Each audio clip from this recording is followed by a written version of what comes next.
Mas mainam utol kung makatagpo ka ng tao na karapat-dapat talaga para sa'yo.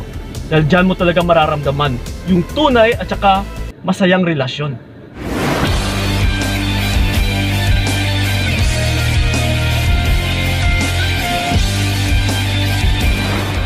Yun, what's up? Ayan, kamusta mga utol, and then welcome sa video na ito. So once again, this is pa yung kaibigan ni Kiko. So syempre, usapang pag-ibig na naman. Dahil ito, dagdagan ko pa ang inyong mga kaalaman. Kasi ito ha, ang magiging topic natin sa video na ito is para gumaan ang pakiramdam mo after kang iniwan. Okay? Well, ito mga utol, tatalakayin natin ngayon, which is about sa breakup. Or kung bago ka lang iniwan. Yes, kasi karamihan din dito is nahihirapan sa kanilang nararamdaman once na iniwan ng mga partner nila. Na yung tipo na hindi nila alam kung ano ang dapat nilang gawin. Napapanik, natataranta, kaya kung minsan is mali yung nagagawa. Na kung tignan natin is may chance pa sana na bumalik yung partner mo, pero kung sa mali kasing gawain na pinapakita mo, ay mas lalo itong lumalayo. Na mas lalong hindi nakikita yung halaga mo. Na mas lalo ka pa talagang tinatabuyan. Or tinataboy or pinagtatabuyan. Okay? So ito ngayon mga utol, once kasi na iniwan na kayo, ang tanging kailangan mo lang dito ay acceptance. Kailangan mo itong tanggapin utol. Kaya kung minsan kayo nahihirapan, na hindi mo alam kung anong dapat mong gawin, na yung tipo na parang hindi ka makaka-move on, ilang araw na, ilang buwan na, minsan umaabot pa sa taon, na hindi pa rin nakaka-move on yung isang tao. After na iniwan, kasi is hindi tinatanggap yung mga pangyayari. Or dahil sa hindi pagtanggap, na siya ay iniwan.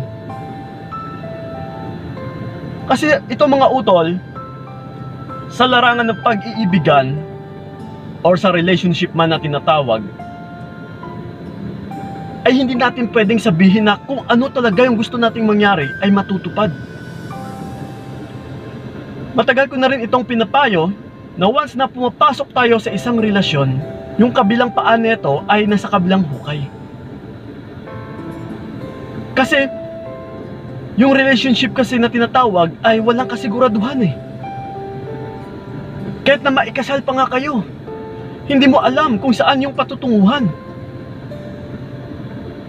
Na kung minsan pala is buong akala mo ay siya na, is siya pala itong magluloko, siya pala itong sisira ng future mo. Kaya once na pumasok tayo sa isang relasyon, ay huwag po tayong makasigurado. Walang assurance utol. Yung iba pa nga dyan is nag-e-invest na, hindi pa nga nila na asawa or hindi pa sila kasal, nagpapalabas na ng pera. Kasi sa totoo lang, once kasi na love yung pinag-uusapan, wala na eh. Hindi na tayo nag-iisip na kung ano yung magiging future. Kung may future ba talaga. Kaya mga utol ha, lagi ninyong tandaan, bago po kayo humakbang na mag-invest, na magpapalabas ng pera, or isacrifice ninyo yung mga bagay-bagay na pagdating sa inyo, sa sarili ninyo, na hinto nyo yung trabaho ninyo para lang sa pag-iibigan na to, ay pag-isipan nyo po ng maigi bago nyo gawin. Na palagi ninyong tatandaan na what if kung magloko yung taong ito? What if kung iiwan ako neto? What if kung masira yung relationship namin? Paano na? Yung iba nga dyan kasi is once na napaibig na is bahala na. No! Huwag po tayong magsabi ng bahala na kung hindi naman natin kayang lusutan ito o solusyonan balang araw. Kasi ikaw lang din yung masasaktan utol. Ikaw lang din yung mahihirapan. So ngayon sa situation na kung saan ka nahihirapan and then iniwan ka ng partner mo, palagi mo talagang iisipin kung ano ba yung meron sa taong ito. Kung karapat-dapat ba talaga siya? Kung kahabul-habul ba talaga siya? Kung worth it ba talaga itong habulin? Kung nasasaktan ka lang din naman utol, na halos paulit-ulit na lang kayo, is mas mainam pa tapusin mo na din. So para hindi ka na masaktan ay ikaw na po hayong tumapos. And then acceptance ha. Kung may nagawa man siya sa iyo na malaking kasalanan is forgive and forget. Patawarin mo siya utol, pero kailangan mo na rin siyang kalimutan. Hindi yung napatawad mo na siya pero tinatanggap mo pa siya. Again utol, kung ano yung mga meron sa inyo dati, na palagi naman kayo nag-aaway, na hindi naman maganda yung takbo ng relationship ninyo, ay paulit-ulit lang po ito. Kung humahangad ka ng pagbabago, ito mga utol ha, mag-aaksaya at saka mag-aaksaya ka lang talaga ng oras mo. Sa relationship kasi is walang pagbabago habang nasa kaligitnaan kayo ng relationship ninyo. Walang magbabago dyan. At saka yung hinahangad mong pagbabago is malabo po yan. Dahil wala naman tayong ibang dinidil na tao dito, kundi siya pa din yan. Kung pagbabago yung hinahangad mo is dati, sana pa lang, ay nung time na nakilala ka niya, is binago niya na yung sarili niya para sa'yo. Pero hindi. Ibig sabihin kung ano yung pinapakita niya ngayon, ay siyang siya na ito. Haya na po yung pagkatao nito. So hindi mo po yan mababago sa isang iglap lang. Nasa tingin mo ikaw yung tao na makapagbabago sa kanya? No. Masasabi lang din natin po na ikaw yung tao na makapagpapabago sa kanya kung hiniwalayan mo yung isang tao. Diba? Kung minsan may mga usap-usapan na, uy, actually si ano lang nakapagpapabago dyan eh. Pero wala na sila ngayon. Iniwan siya, so ngayon nagbago yung tao. Yes. Dahil siya, iniwan siya. So ganun po yun. Kung gusto mong magbago yung isang tao, iwanan mo. Pero wag ka nang humangad na bumalik pa sa'yo.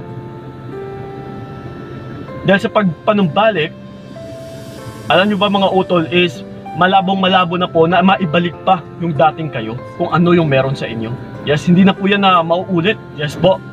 Hindi na po maibalik talaga kung ano yung meron sa inyo. So if I were you, accept, forgive and forget, and then i-let go mo na yung tao na yan. At saka matitiyak ko sa iyo utol, kung nasasayahan ka man sa relationship ninyo dati, ito mga utol ha, magagarantiya ko sa iyo na mas higit pa yung kaligayahan na matatamasa mo once na pinakawalan mo yung tao na ito na nagbibigay sa iyo ng pasakit palagi. Yes po. So kung happiness talaga yung hangarin mo, itigil mo na yung relationship na ito na kung ano yung meron sa inyo. Dahil kapag away bati kayo utol, on and off, hindi po yan normal sa relationship. At saka hindi po natin yan matatawag na healthy relationship. Mas mainam utol kung makatagpo ka ng tao na karapat-dapat talaga para sa'yo. Dahil dyan mo talaga mararamdaman yung tunay at saka masayang relasyon. Kaysa mag-stay ka pa sa taong ito. So kung iniwan ka man ng taong yan, tanggapin mo na. And then, pakawalan mo na siya. Okay? Na for sure, magagarantiya ko din sa'yo, gagaan at saka gagaan talaga yung pakiramdam mo. Na hindi mo namamalayan is nakaka-move on ka na pala. Okay? So yun ang po mga utulasan na nakatulong talaga yung video na ito. So yun ang po maraming salamat talaga. So ingat kayo. God bless and babush! Binigay ko lahat para wala kang masabi. Kaya nga hindi